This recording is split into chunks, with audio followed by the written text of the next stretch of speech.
नमस्कार दोस्तों, आप सभी का स्वागत है हमारे YouTube चैनल बीसीएस एकेडमी पर।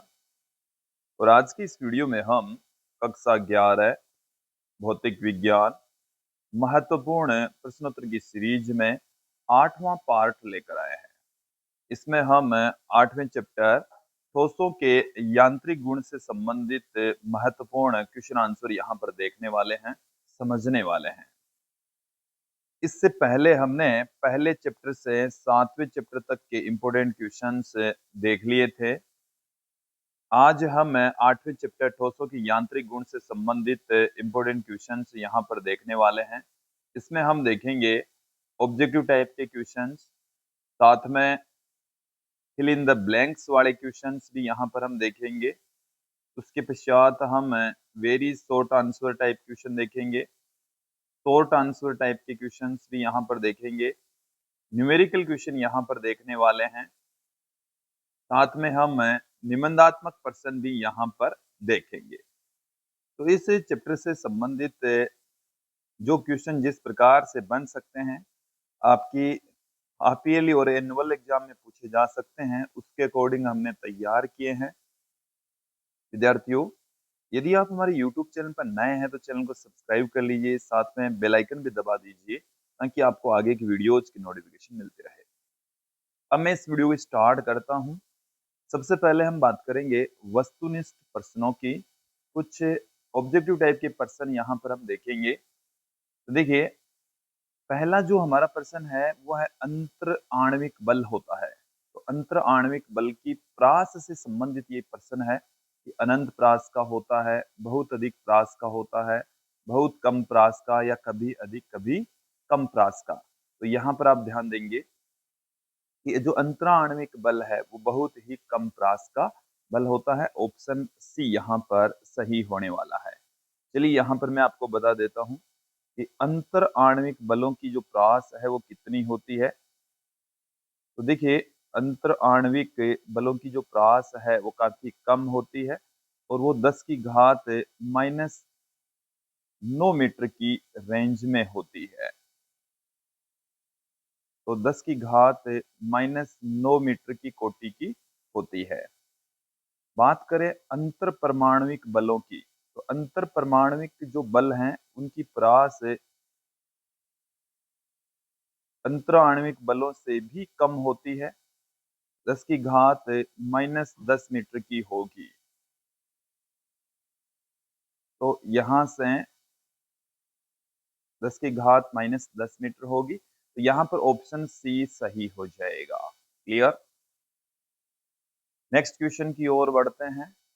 किसी तार को खींचने में प्रति एकांक आयतन में किया गया कार्य है। तो जब हम किसी तार को खींचेंगे तो खींचने में किया गया कार्य देखेंगे। तो तार को खींचने में किया गया कार्य, तार को खींचने में किया गया कार्य, किया गया कार्य। तो देखिए, कार्य बराबर होता है 1/2 प्रतिबल इंटू विकृति इंटू आयतन। ये कार्य होता है प्रतिबल इंटू विकृति इंटू आयतन।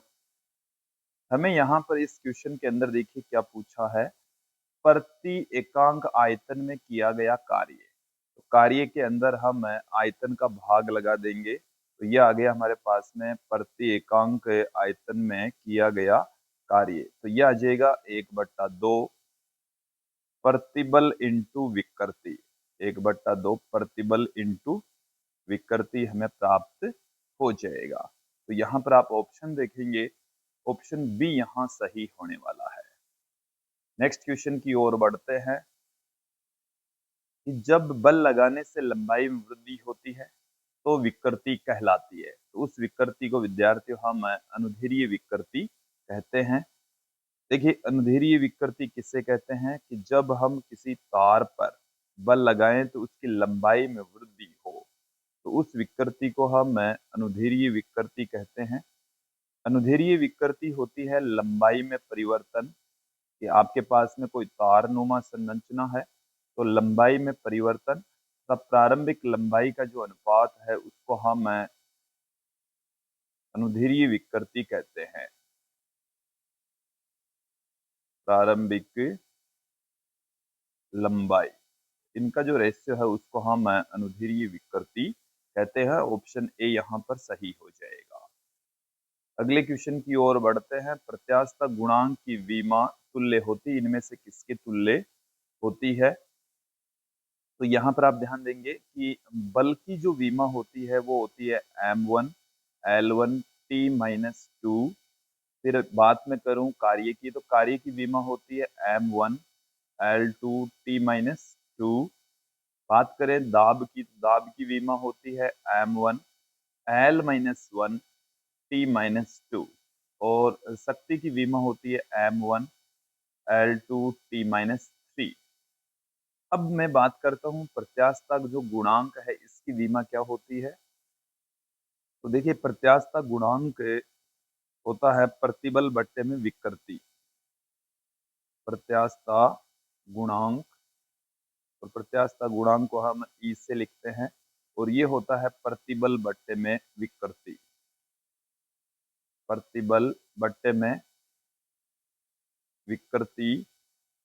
यहां से आप ध्यान देंगे ई की विमा किसके इक्वल होगी? ई की विमा, तो जो ई की विमा है वो प्रतिबल बट्टे में विकृति की विमा के बराबर होगी। तो प्रतिबल होता है एफ बट्टे में ए और विकृति एल बट्टे में एल, तो इनकी विमा के तुल्य होगी। ये मैंने यंग प्रत्यास्थता गुणांक के अकॉर्डिंग लिख दिया है। तो बल की विमा हो जाएगी m1 L1 T-2, ए की विमा हो जाएगी L2, और L बटे में L विमाहीन राशि होगी, तो प्रतिबल एक विकृति एक विमाहीन राशि होती है। तो हमारे पास में देखिए ई की विमा क्या निकल कर आ रही है, m1 L-1 T-2। और ये जो विमा है ये आप देखेंगे दाब की विमा के बराबर है। दाब की विमा, प्रत्यास्थता गुणांक की विमा और प्रतिबल की विमा सेम होती है, मात्रक इनके सेम होंगे। तो ऑप्शन सी यहाँ पर सही होने वाला है। अगले क्वेश्चन की ओर बढ़ते हैं कि निम्नलिखित में से सत्य कथन है, इनमें से कौन सा स्टेटमेंट सही है? तो अपरूपण प्रतिबल में आयतन परिवर्तित होता है। तो देखिए अपरूपण प्रतिबल के बारे में मैं जानकारी दे दूं कि अपरूपण प्रतिबल में आयतन अपरिवर्तित रहता है। अपरूपण प्रतिबल के अंदर आयतन क्या रहता है? आयतन रहेगा अपरिवर्तित, जबकि इस स्टेटमेंट के अंदर हमें ये बता रखा है कि परिवर्तित होता है। आयतन में कोई बदलाव नहीं होगा, जबकि आकृति परिवर्तित हो जाती है, आकृति में परिवर्तन आ जाता है। तो आकृति हो जाती है परिवर्तित। ओके, आयतन अपरिवर्तित रहेगा जबकि आकृति में बदलाव आ जाएगा। दूसरा ऑप्शन देखें, प्रतिबल में आयतन परिवर्तित नहीं होता। तो देखिए ये दोनों ही स्टेटमेंट गलत हैं, क्योंकि अपरूपण प्रतिबल के अंदर आयतन परिवर्तित नहीं होता। तो ये स्टेटमेंट गलत हो गया। प्रतिबल में आयतन परिवर्तित नहीं होता, तो प्रतिबल में भी आयतन परिवर्तित होता है, इसलिए ये स्टेटमेंट भी क्या है? गलत है। फिर है अपरूपण प्रतिबल में आकृति परिवर्तित नहीं होती, जबकि आकृति तो परिवर्तित होती है, तो ये स्टेटमेंट भी क्या है? गलत है। फिर है हाइड्रोलिक प्रतिबल में आयतन परिवर्तित नहीं होता। तो हाइड्रोलिक प्रतिबल है उसके अंदर आयतन में बहुत कम परिवर्तन होता है, न के बराबर होता है।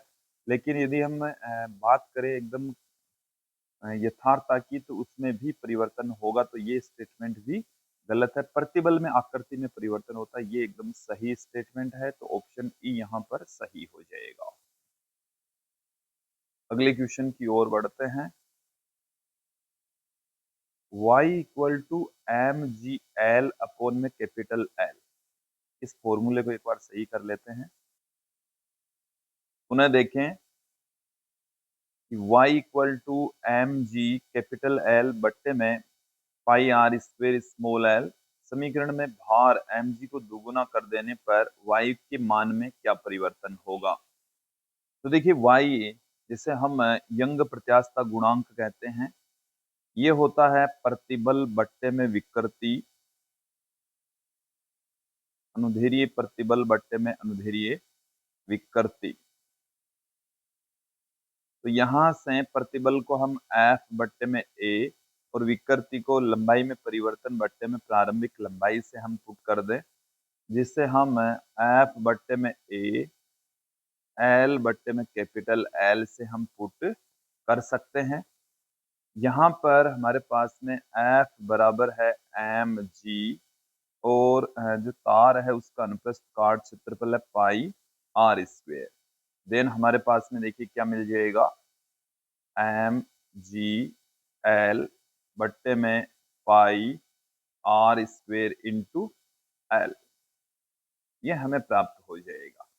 अब देखिए यहाँ पर ये कहा गया है कि यदि हम इस mg को भार को दुगुना कर दें तो क्या होगा। तो देखिए जो y की वैल्यू है ये पदार्थ की प्रकृति पर निर्भर करती है, इन राशियों के ऊपर डिपेंड नहीं करती, इस कारण से y अपरिवर्तित रहेगा। y की वैल्यू में कोई बदलाव नहीं आएगा, जैसा ये y है उसी तरीके से ही रहेगा, इसमें कोई चेंजेस नहीं आएंगे। तो हमारे पास में ऑप्शन सी सही हो जाएगा। अगले क्वेश्चन की ओर बढ़ते हैं। देखिए क्या है, तार का यंग गुणांक निर्भर करता है, तो ये पदार्थ की प्रकृति के ऊपर निर्भर करता है, तो ऑप्शन सी यहाँ पर सही होने वाला है। अगले क्वेश्चन की ओर बढ़ते हैं। हुक के नियमानुसार बल निम्न के अनुक्रमानुपाती होता है। अब देखिए हुक का नियम हमें क्या कहता है, हुक का नियम हमें ये कहता है कि जो प्रत्यानयन बल होता है, प्रत्यानयन बल जिसे हम एप से लिखते हैं, ये वस्तु में उत्पन्न विस्थापन के समानुपाती होता है। विस्थापन को यहाँ से हम अक्ष से पुट कर रहे हैं, तो एफ समानुपाती होता है अक्ष के। तो हुक का नियम देखिए क्या कहता है कि बल निम्न के अनुक्रमानुपाती होता है, तो अक्ष के अनुक्रमानुपाती होगा। ऑप्शन सी यहाँ पर सही होने वाला है। अगले क्वेश्चन की ओर बढ़ते हैं। प्रतिबल व विकृति का अनुपात तुल्य है। प्रतिबल और विकृति का जो अनुपात है उसे हम क्या कहते हैं। तो देखिए हुक का नियम हम भी हमें ये कहता है कि प्रतिबल है वो विकृति के समानुपाती होता है। तो प्रतिबल और विकृति का जो अनुपात है वो एक कांस्टेंट के बराबर होगा, जिससे हम प्रत्यास्थता गुणांक कहते हैं। इलास्टिसिटी कोफिशिएंट इसको कहा जाता है, इसे ई से रिप्रेजेंट करते हैं। इनका जो अनुपात है वो प्रत्यास्थता गुणांक के तुल्य होगा। अगले क्वेश्चन की ओर बढ़ते हैं कि यदि एक तार पर mg भार लटकाने से लंबाई में वृद्धि L हो जाती है तो संपन्न कार्य की गणना कीजिए। तो देखिए यहां पर आप ध्यान देंगे कि तार को खींचने में किया गया कार्य, तार को खींचने में किया गया कार्य, किया गया कार्य, हमारे पास में कोई तार है तो उस तार को खींचने में कितना काम करना पड़ता है। देखिए W बराबर हम पुट कर देंगे यहाँ पर, या आप हमारे नोट्स की हेल्प से डायरेक्ट भी देख सकते हैं। y a l square upon में कैपिटल L, ये जो कैपिटल L है वो तार की प्रारंभिक लंबाई, L है लंबाई में वृद्धि, a है उसका अनुप्रस्थ काट क्षेत्रफल और y है उसका यंग प्रत्यास्थता गुणांक। अब देखिए मैं आपको थोड़ा सा y का फॉर्मूला बता देता हूँ। y यंग प्रत्यास्थता गुणांक होता है जो कि प्रतिबल बट्टे में विकृति के बराबर होगा। प्रतिबल बट्टे में विकृति के तुल्य होगा। प्रतिबल होता है F बट्टे में A और विकृति होती है L बट्टे में कैपिटल L।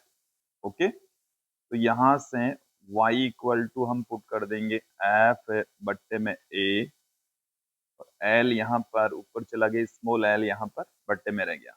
चलिए यहाँ पर वैल्यू पुट कर देते हैं, 1/2 वाई की जो वैल्यू है वो है एफ इंटू एल बट्टे में ए इंटू एल, ए इंटू एल स्क्वेयर बट्टे में कैपिटल एल। यहाँ से आप देखेंगे ए से ए कैंसिल हो जाएगा, कैपिटल एल से कैपिटल एल कैंसिल हो जाएगा, स्मॉल एल से एक स्मॉल एल भी कैंसिल हो जाएगा। तो 1/2 एफ इंटू एल हमारे पास में डब्ल्यू की वैल्यू आ जाएगी। अब देखिए यहाँ पर जो बल है वो भार के रूप में है, तो एफ बराबर हमारे को दे रखा है क्वेश्चन के अंदर एम जी। देन यहाँ पर एफ बराबर हम एम जी पुट कर देंगे तो हमें मिल जाएगा 1/2 एम जी एल। तो M G L by 2 option C सही हो जाएगा। अगले क्वेश्चन की ओर बढ़ते हैं। यंग गुणांक y वाले एक तार में संचित प्रत्यास्थ ऊर्जा है। तो देखिए प्रत्यास्थ स्थितिज ऊर्जा का फॉर्मूला हम जानते हैं। प्रत्यास्थ स्थितिज ऊर्जा का फॉर्मूला आपको डायरेक्ट ध्यान रखना है। प्रत्यास्थ स्थितिज ऊर्जा, प्रत्यास्थ स्थितिज ऊर्जा को हम यू से रिप्रेजेंट करेंगे। अलग अलग रूप में हम लिख सकते हैं। एक इसका सिंपल सा तरीका है 1/2 प्रतिबल इंटू विकृति इंटू आयतन, ये हमारे पास में इसका फॉर्मूला होता है। अब हम यहाँ पर देखिए अलग अलग फॉर्म में इसको ले जाएंगे। प्रतिबल के स्थान पर हम y इंटू विकृति पुट कर सकते हैं, y इंटू विकृति, या विकृति के स्थान पर प्रतिबल बट्टे में, देखिए ध्यान दें कि y बराबर होता है प्रतिबल बट्टे में विकृति, प्रतिबल बट्टे में विकृति होता है। तो विकृति की जगह हम लिख सकते हैं प्रतिबल बट्टे में y, प्रतिबल बट्टे में y। तो हमें देखिए क्या मिल जाएगा 1/2 प्रतिबल हमारे पास में एक पहले से ही पड़ा है, विकृति की जगह हम लिख देंगे प्रतिबल बट्टे में y, प्रतिबल बट्टे में y इंटू में आयतन। देखिए हमारे पास में u की वैल्यू क्या आ जाएगी, प्रतिबल का स्क्वायर हो जाएगा, प्रतिबल का वर्ग हो जाएगा, इंटू आयतन, इंटू आयतन बट्टे में 2y। तो ऑप्शन सी यहाँ पर सही होने वाला है। अगले क्वेश्चन की ओर बढ़ते हैं। प्रत्यास्थता के हुक के नियम के अनुसार यदि प्रतिबल को बढ़ा दिया जाए तो प्रतिबल व विकृति का अनुपात क्या होगा। हुक का नियम देखिए हमें क्या कहता है, एक बार समझ लीजिए। हुक का नियम हमें ये कहता है कि प्रतिबल और विकृति है वो दोनों एक दूसरे के समानुपाती होती है। ये प्रत्यास्थता सीमा के अंदर है, और यहाँ से जब हम प्रोपोर्शनल का साइन हटाते हैं तो एक हमारे पास में कांस्टेंट आ जाएगा, और वो जो कांस्टेंट है उसको हम ई से पुट करेंगे, जिसे हम प्रत्यास्थता गुणांक कहते हैं। प्रत्यास्थता गुणांक का मान है वो पदार्थ की प्रकृति पर निर्भर करता है, प्रतिबल और विकृति पर उनकी वैल्यू डिपेंड नहीं करती। इसका मतलब है कि प्रतिबल बट्टा विकृति का जो मान है वो कांस्टेंट रहता है, नियत रहता है, उनमें कोई बदलाव नहीं आता। तो यहाँ पर ये कहा गया है कि यदि प्रतिबल को बढ़ा दिया जाए तो प्रतिबल और विकृति का अनुपात क्या होगा। तो देखिए प्रतिबल को बढ़ा देने से प्रतिबल और विकृति का अनुपात, प्रतिबल बढ़ेगा तो विकृति भी बढ़ जाएगी, इनका जो अनुपात है वो कांस्टेंट रहेगा, उसमें कोई बदलाव नहीं आएगा। तो ऑप्शन डी यहाँ पर सही हो जाएगा।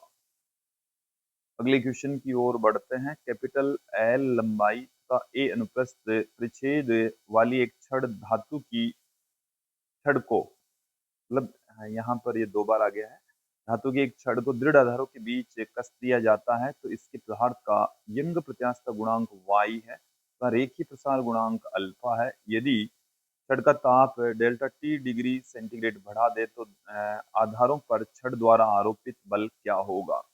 ऐसे इस क्वेश्चन का थोड़ा सा पार्ट है वो उसमें प्रसार से संबंधित है, बट यहाँ पर एक बार आप समझ लीजिए कि हम क्या जानते हैं, प्रतिबल बराबर जानते हैं y इंटू में विकृति, y इंटू में ये विकृति। ये हमने यहाँ पर प्रत्यास्थता गुणांक के स्थान पर यंग मापांक, यंग प्रत्यास्थता गुणांक पुट कर दिया है। प्रतिबल की जगह हमने एफ अपोन में ए, विकृति की जगह में देखिए विकृति लंबाई में परिवर्तन, लंबाई में परिवर्तन को मैंने डेल्टा एल से और प्रारंभिक लंबाई को एल नोट से पुट कर दिया है। अब देखिए एक टॉपिक आप पढ़ेंगे उसमें प्रसार में, या कई बच्चों ने पढ़ लिया होगा, उसमें प्रसार में जब हम किसी एल जीरो या एल नोट लंबाई की किसी छड़ को डेल्टा टी ताप उसका बढ़ा दें जिसका रेखीय प्रसार गुणांक अल्फा है, तो उसकी लंबाई एल हो जाएगी, इसके अकॉर्डिंग हो जाएगी। यहाँ से इस एल नोट को हम गुणा कर देते हैं, तो L naught plus L naught alpha delta T, यहाँ से एल माइनस एल नोट बराबर L naught alpha delta T आ जाएगा। इसे हम लिख सकते हैं डेल्टा एल, डेल्टा एल बराबर हम पुट कर सकते हैं L naught alpha delta T. तो देखिए हमें क्या मिल जाएगा, एफ अपोन में ए बराबर वाई, डेल्टा एल की जगह L naught alpha delta T बट्टे में एल नोट, एल नोट से एल नोट कैंसिल हो जाएगा, एफ बराबर हमें प्राप्त हो जाएगा वाई ए अल्फा डेल्टा टी। तो ये अपने पास में दृढ़ आधारों के बीच में लगने वाला जो बल है उसका फॉर्मूला आ चुका है। तो ये आ गया हमारे पास में, ऑप्शन बी यहाँ पर सही हो जाएगा। इस प्रतिबल को एफ अपोन में एक को हम यहाँ पर तापीय प्रतिबल भी कहते हैं, तो तापीय प्रतिबल भी कहा जाता है क्योंकि जब छड़ को गर्म करते हैं तब उसकी लंबाई में वृद्धि होती है। अगले क्वेश्चन की ओर बढ़ते हैं। वह प्रत्यास्थता गुणांक जो केवल तरल में उपयुक्त होता है, तो तरल में जो प्रत्यास्थता गुणांक होता है वो आयतन प्रत्यास्थता गुणांक होता है। आयतन प्रत्यास्थता गुणांक वैसे ठोस, द्रव और गैसों तीनों में पॉसिबल है, लेकिन तरलों में सिर्फ आयतन प्रत्यास्थता गुणांक ही होता है। बात करें अगले क्वेश्चन की, तो तनी हुई रबर में होती है। तो देखिए जब किसी रबर को खींचा जाता है तो उसके अंदर खींचने में किया गया जो कार्य है, रबर को खींचने में किया गया कार्य, रबर को खींचने में किया गया कार्य, खींचने में किया गया कार्य, किया गया कार्य है, वो कार्य है वो रबर में स्थितिज ऊर्जा के रूप में संचित हो जाएगा। रबर में प्रत्यास्थ स्थितिज ऊर्जा के रूप में संचित हो जाता है, प्रत्यास्थ स्थितिज ऊर्जा के रूप में संचित हो जाता है। तो जब खींचेंगे तो बढ़ी हुई स्थितिज ऊर्जा के रूप में रबर के अंदर ऊर्जा संचित होती है। क्लियर। अगले क्वेश्चन की ओर बढ़ते हैं। यंग के एक प्रयोग में यदि तार की लंबाई तथा त्रिज्या दोनों दोगुनी कर दी जाए तो y का मान क्या हो जाएगा। तो देखिए यंग के प्रयोग के दौरान जो y है उसका फॉर्मूला क्या होता है एक बार देख लीजिए। वैसे तो हमने एक क्वेश्चन के अंदर देखा था, फिर से आप लोग समझ लीजिए कि हम y बराबर लिखते हैं प्रतिबल बट्टे में विकृति, प्रतिबल को हम F बट्टे में A से और विकृति को L बट्टे में कैपिटल L से पुट कर सकते हैं, जिससे हम F बट्टे में A और कैपिटल L ऊपर चला जाएगा, स्मॉल l बट्टे में रह जाएगा। y बराबर, अब देखिए कि यंग के प्रयोग के अंदर जो F है वो भार के रूप में होता है, mg से पुट कर सकते हैं। ए तार का अनुप्रस्थ काट क्षेत्रफल होता है जो कि पाई आर स्क्वायर के इक्वल होता है। यहाँ पर देखिए हमारे पास में क्या आ जाएगा, एम जी कैपिटल L बट्टे में पाई R स्क्वायर स्मॉल l। अब यहाँ पर मैं आपको क्लियर कर दूं कि जो y का मान है वो पदार्थ की प्रकृति के ऊपर निर्भर करता है। आप त्रिज्या या लंबाई बढ़ाएंगे तो इसके मान में कोई परिवर्तन नहीं आएगा, ये अपरिवर्तित रहता है, इसकी वैल्यू में कोई बदलाव नहीं आता, कोई चेंजेस नहीं आते। ऑप्शन सी यहाँ पर सही हो जाएगा। अगले प्रश्न की ओर बढ़ते हैं। पूर्ण दृढ़ वस्तु के पदार्थ का यंग मापांक होता है। तो पूर्ण दृढ़ वस्तु के लिए पूर्ण दृढ़ वस्तु के लिए पूर्ण दृढ़ वस्तु ऐसी होती है जिसकी लंबाई में परिवर्तन नहीं होता, लंबाई में जो परिवर्तन है वो 0 होता है। तो यहाँ पर आप देखेंगे जो अनुदैर्ध्य विकृति है वो हमारे पास में क्या आ जाएगी, लंबाई में परिवर्तन बट्टे में प्रारंभिक लंबाई, लंबाई में परिवर्तन 0 है तो विकृति कितनी हो जाएगी, 0 हो जाएगी। अब यंग मापांक, यंग प्रत्यास्थता गुणांक जो कि प्रतिबल बट्टे में विकृति के बराबर होता है।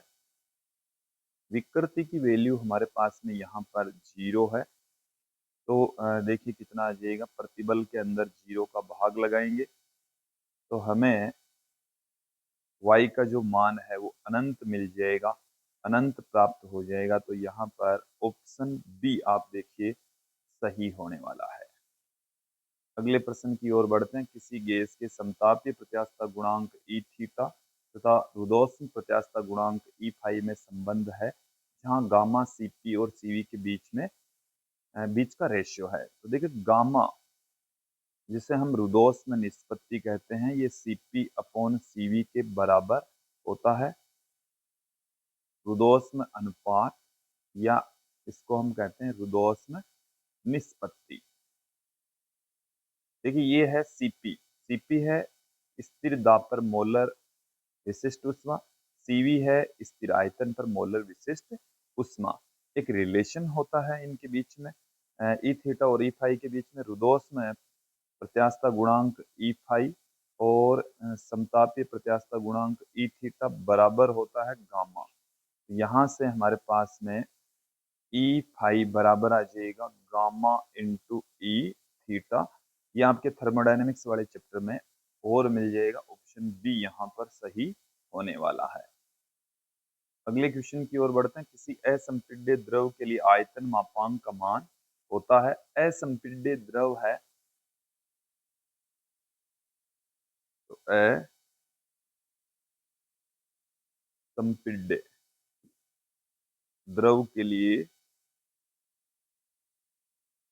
असंपीड्य द्रव का मतलब है बाहर से आप बल लगा रहे हैं तो उसके आयतन में जो परिवर्तन है वो 0 है। इट मीन्स आयतन में कोई परिवर्तन नहीं होता। तो आयतन विकृति क्या हो जाएगी, आयतन विकृति किसके इक्वल होगी, तो डेल्टा V अपॉन में V ये 0 हो जाएगी। डेल्टा V अपॉन में V की वैल्यू कितनी होगी, 0 होगी। फिर देखिए आयतन प्रत्यास्थता गुणांक या इसको हम कह रहे हैं आयतन मापांक, आयतन मापांक। आयतन मापांक होता है प्रतिबल बट्टे में विकृति, आयतन प्रतिबल बट्टे में आयतन विकृति, और यहाँ पर आयतन विकृति की वैल्यू कितनी है, 0। तो आयतन जो मापांक है, आयतन मापांक है वो अनंत आ जाएगा, अनंत प्राप्त होगा। तो ऑप्शन सी यहाँ पर सही हो जाएगा। अगले क्वेश्चन की ओर बढ़ते हैं। किसी गैस का वायुमंडलीय दाब पर समतापीय आयतन प्रत्यास्थता गुणांक होगा। समतापीय आयतन प्रत्यास्थता गुणांक है वो 1 एटीएम के बराबर होगा, 1 वायुमंडलीय दाब के बराबर होगा। और एक वायुमंडलीय जो दाब है वो 1.013 गुणा 10⁵ पास्कल के बराबर होता है, न्यूटन पर मीटर स्क्वायर के इक्वल होता है। तो ऑप्शन सी यहाँ पर सही हो जाएगा। अगले क्वेश्चन की ओर बढ़ते हैं। रिक्त स्थानों की पूर्ति कीजिए। इसमें आप पहला प्रश्न देखेंगे, पॉइसन अनुपात के ऋणात्मक मान का अर्थ है कि जब लंबाई बढ़ती है तो उसकी त्रिज्या घटती है। देखिए, लंबाई बढ़ेगी तो उसकी त्रिज्या में कमी होगी, घटती है। तो लंबाई यहाँ पर बढ़ रही है तो त्रिज्या घटेगी। अगले क्वेश्चन की ओर बढ़ते हैं कि वे पदार्थ जो प्रत्यास्थ सीमा से अधिक प्रतिबल होने पर तुरंत टूट जाते हैं, भंगुर पदार्थ कहलाते हैं। तो उन पदार्थों को हम क्या कहते हैं? भंगुर पदार्थ कहते हैं, भंगुर पदार्थ कहा जाता है।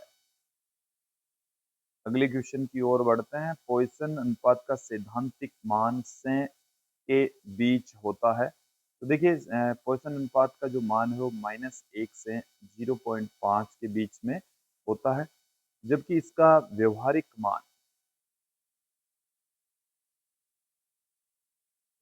मान है वो सैद्धांतिक मान से भिन्न होगा। ये होगा 0 से 0.5 के बीच में, 0 से 0.5 के मध्य होगा। अगले क्वेश्चन की ओर बढ़ते हैं। प्रतिबल की विमा होती है। तो देखिए, प्रतिबल होता है बल बट्टे में क्षेत्रफल, प्रतिबल होता है F बट्टे में A। तो प्रतिबल की जो विमा होगी वो F बट्टे में A की विमा के बराबर होगी। प्रतिबल की विमा ये होगी F बट्टे में A की विमा। F यहाँ पर बल है और बल की विमा होती है M1 L1 T-2। ए यहाँ पर क्षेत्रफल है और क्षेत्रफल की विमा L2 होती, तो फाइनली इसकी विमा निकलती है M1 L-1। L2 ऊपर जाएगा तो माइनस का 2 हो जाएगा, L-1 बच जाएगा, T की घात -2। तो M1 L-1 T-2 इसकी विमा हमें प्राप्त होगी। अगले क्वेश्चन की ओर बढ़ते हैं। आयतन प्रत्यास्थ गुणांक के व्युत्क्रम को संपीड्यता कहते हैं। आयतन प्रत्यास्थ गुणांक के व्युत्क्रम को हम संपीड्यता कहते हैं। संपीड्यता बराबर होता है 1 बटा आयतन प्रत्यास्थ गुणांक। अगले क्वेश्चन की ओर बढ़ते हैं। अब हम कुछ वेरी शॉर्ट आंसर टाइप के क्वेश्चन देखेंगे, अति लघुतरात्मक प्रश्न देखेंगे। उसमें पहला प्रश्न देखिए, विकृति किसे कहते हैं? तो देखिए, विकृति किसे कहते हैं? तो जब किसी वस्तु के ऊपर बाह्य बल लगाया जाता है तो उसके आकार आकृति में जो परिवर्तन होता है उसी को हम विकृति कहते हैं। स्टैंडर्ड डेफिनेशन में आपके सामने पुट कर रहा हूं। तो किसी वस्तु की एक विमा में परिवर्तन, किसी वस्तु की एक विमा में परिवर्तन, एक विमा में परिवर्तन हो सकता है, लंबाई में परिवर्तन हो, क्षेत्रफल में, आयतन में परिवर्तन हो, तथा प्रारंभिक विमा के अनुपात को, प्रारंभिक विमा के अनुपात को, प्रारंभिक विमा के अनुपात को विकृति कहते हैं। विकृति कहते हैं, विकृति कहा जाता है। क्लियर? अगले क्वेश्चन की ओर बढ़ते हैं। प्रतिबल क्या है? तो देखिए, प्रतिबल क्या है? प्रति एकांक क्षेत्रफल पर, किसी वस्तु के प्रति एकांक क्षेत्रफल पर लगने वाला बल होता है। तो किसी वस्तु के प्रति एकांक क्षेत्रफल पर, प्रति एकांक क्षेत्रफल पर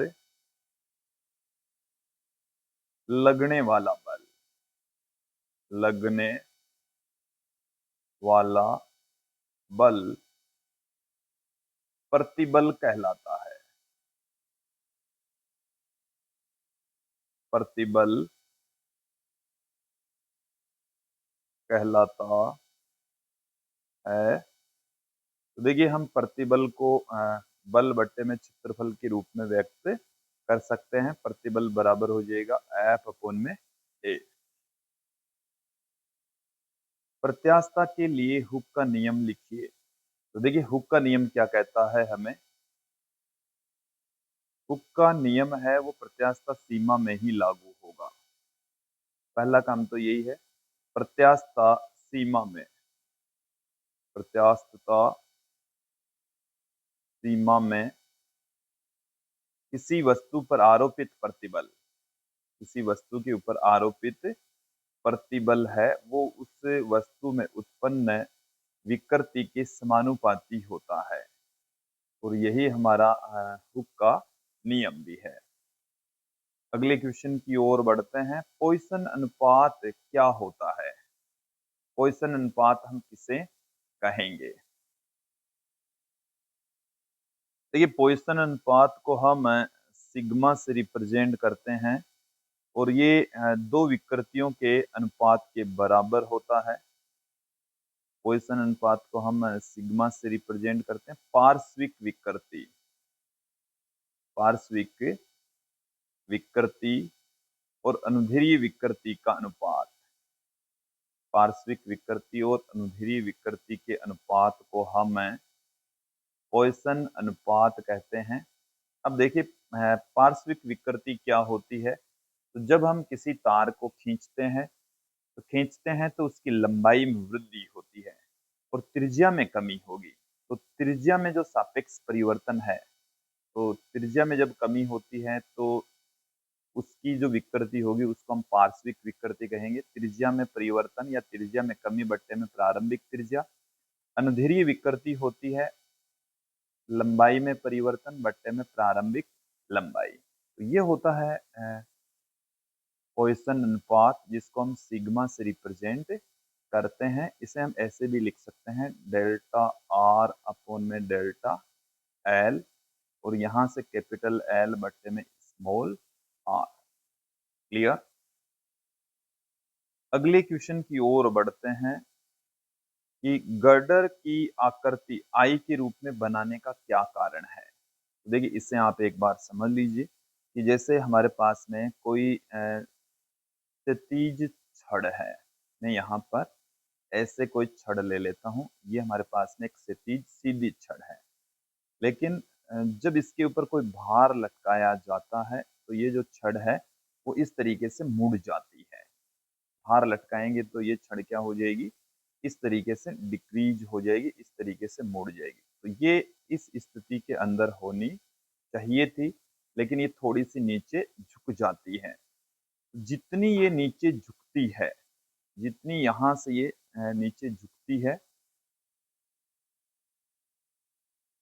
उसको हम इसमें उत्पन्न अवनमन से कहते हैं, उसको डेल्टा से रिप्रेजेंट करते हैं। अब देखिए, ये तो है, उसको हम यदि लंबाई के परपेंडिकुलर देखें तब।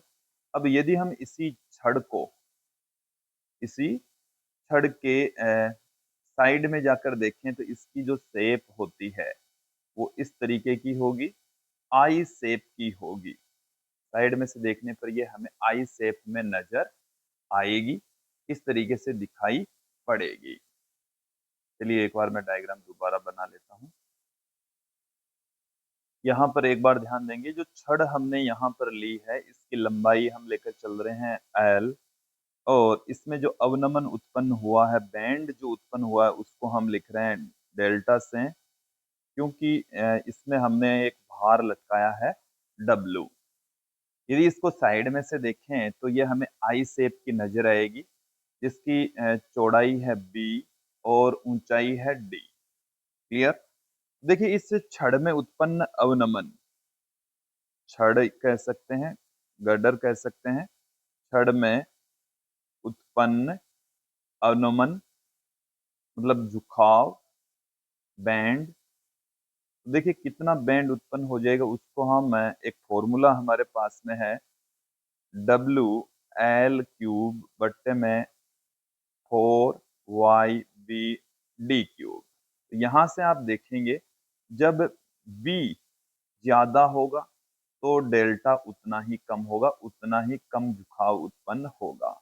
उसी प्रकार से D भी जितना ज्यादा होगा तो डेल्टा उतना ही कम होता है। इस कारण से किसी भी गर्डर में उसकी चौड़ाई ज्यादा रखी जाती है, ऊंचाई भी ज्यादा रखी जाती है, उसको आई शेप में बनाया जाता है ताकि उसमें झुकाव कम से कम उत्पन्न हो। क्लियर? अगले क्वेश्चन की ओर बढ़ते हैं।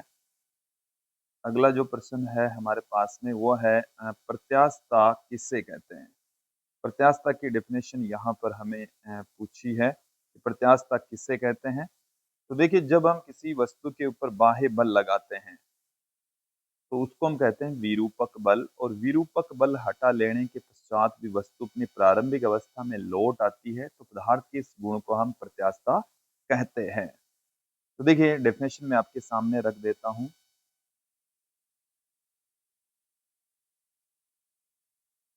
तो देखिए, डेफिनेशन हमारे पास में आ गई है कि पदार्थ का वह गुण जिसके कारण विरूपक बल हटा लेने के बाद भी पिंड है वो अपनी आरंभिक आकृति और आकार प्राप्त करने की चेष्टा करता है, तो उसे हम प्रत्यास्थता कहते हैं। तो पदार्थ का ही एक गुण होता है ये।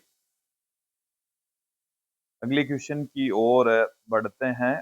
दाब तथा प्रतिबल में अंतर बताइए। तो देखिए, इनकी जब हम डेफिनेशन देते हैं तो एक जैसी ही परिभाषाएं होती है, लेकिन इनमें अंतर की बात करें तो दाब है क्षेत्रफल के लंबवत काम करता है।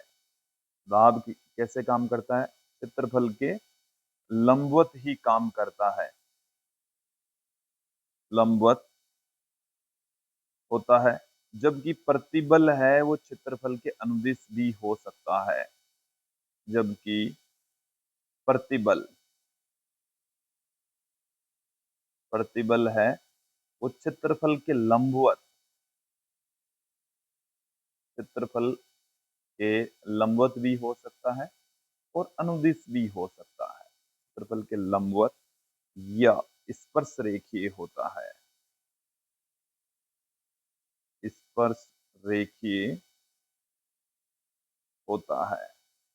एक ये अंतर हो गया। दूसरा है दाब मोस्टली संपीड़क प्रकृति का होता है।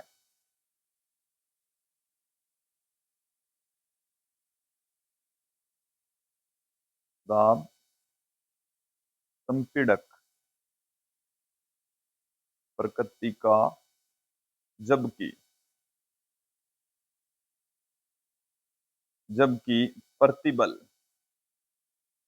दोनों प्रकृति का, संपीड़न और तनन, प्रतिबल संपीड़क व तनन दोनों प्रकृति का होता है। दोनों प्रकृति का होता है। क्लियर? अगले क्वेश्चन की ओर बढ़ते हैं। देखिए, हमें अगले क्वेश्चन के अंदर पूछा है यंग प्रत्यास्थता गुणांक क्या होता है? सूत्र व्युत्पन्न कीजिए। तो यंग प्रत्यास्थता गुणांक को हम y से लिखते हैं, y से रिप्रेजेंट किया जाता है। और यंग प्रत्यास्थता गुणांक को देखिए हम अभिलंब प्रतिबल, अभिलंब प्रतिबल तथा अनुदैर्ध्य विकृति के अनुपात से पुट कर सकते हैं। तो अभिलंब प्रतिबल हो गया और अनुदैर्ध्य विकृति हो गई है। अनुदैर्ध्य विकृति, इनके अनुपात को हम यंग प्रत्यास्थता गुणांक से रिप्रेजेंट करेंगे।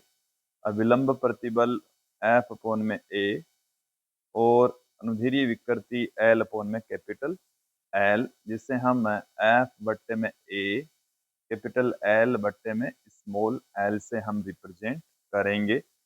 देखिए, F को आप mg से लिख सकते हैं और A है इसे हम पाई r स्क्वेयर से पुट कर सकते हैं। तो y इक्वल टू आ गया हमारे पास में mgl बट्टे में पाई r square into small l। ये हमारे पास में यंग प्रत्यास्थता गुणांक का फॉर्मूला आ गया है। डेफिनेशन मैंने यहाँ पर एक तरीके से पुट कर दी है। कुछ क्वेश्चन और भी पूछे जा सकते हैं कि प्रतिबल विकृति में वक्र खींचकर इसकी व्याख्या कीजिए। एक क्वेश्चन है किसी तार को खींचने में किए गए कार्य का सूत्र व्युत्पन्न कीजिए। इस सूत्र को हमने इस वीडियो में कई बार बताया है, बट उसको वो फॉर्मूला आया कहाँ से उसके बारे में भी पूछा जा सकता है। आयतन प्रत्यास्थता गुणांक क्या होता है समझाइए। तो ये कुछ क्वेश्चन और भी हैं जो आपको एग्जाम्स में पूछे जा सकते हैं। तो विद्यार्थियों ये था आज का हमारा वीडियो जिसमें हमने ठोसों की यांत्रिक गुण से संबंधित महत्वपूर्ण क्वेश्चन आंसर देखे। इनके और बारीकी से सॉल्यूशन के लिए आप हमारे हैंड रिटन नोट्स यूज में ले सकते हैं, जिन्हें आप हमारी एप्लीकेशन से प्राप्त कर सकते हैं। हमारी एप्लीकेशन का नाम है BCS अकेडमी और आप गूगल प्ले स्टोर से इसे डाउनलोड कर सकते हैं। इसके अलावा आप हमें व्हाट्सएप पर भी मैसेज कीजिए 9460239358। तो यहाँ से भी आपको नोट्स प्राप्त कर सकते हैं, प्राप्त किए जा सकते हैं।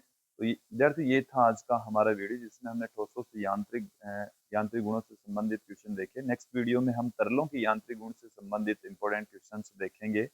आज के लिए इतना ही। धन्यवाद।